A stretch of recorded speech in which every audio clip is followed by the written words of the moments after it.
En Iran, des manifestations pro-gouvernementales.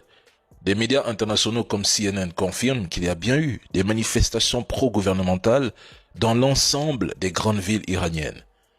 Des mobilisations de masse en soutien au pouvoir en place, dénonçant les troubles et les violences. Mais une question demeure. Pourquoi les médias français refusent-ils d'en parler? À la place, on nous abreuve d'images de chaos soigneusement sélectionnées, donnant l'impression que l'Iran est sur le point de s'effondrer, que toute la population serait dans la rue pour faire tomber le régime.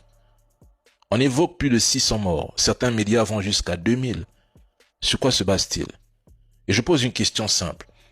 En 2026, doit-on encore se fier aux mêmes médias qui, sans sourciller, annonçaient que l'Ukraine avait éliminé plus d'1 million de soldats russes, à ceux qui annonçaient la chute imminente de la Russie, à ceux qui prédisaient la chute de l'Iran lors de la guerre des 12 jours?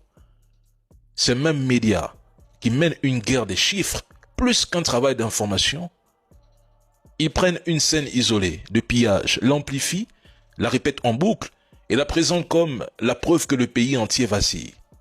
Pendant ce temps, d'immenses foules ont défié dans les rues. Qui en parle? Personne. Comment expliquer que des manifestations initialement pacifiques ont dégénéré? Comment des groupes armés se sont infiltrés parmi les manifestants, commettant des actes atroces et transformant certains points en champs de bataille?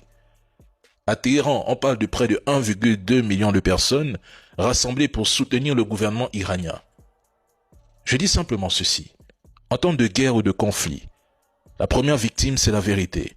On vous a tellement martelé que le gouvernement iranien est le mal absolu qu'il devient impossible pour certains médias de montrer la réalité quand elle ne correspond pas au récit.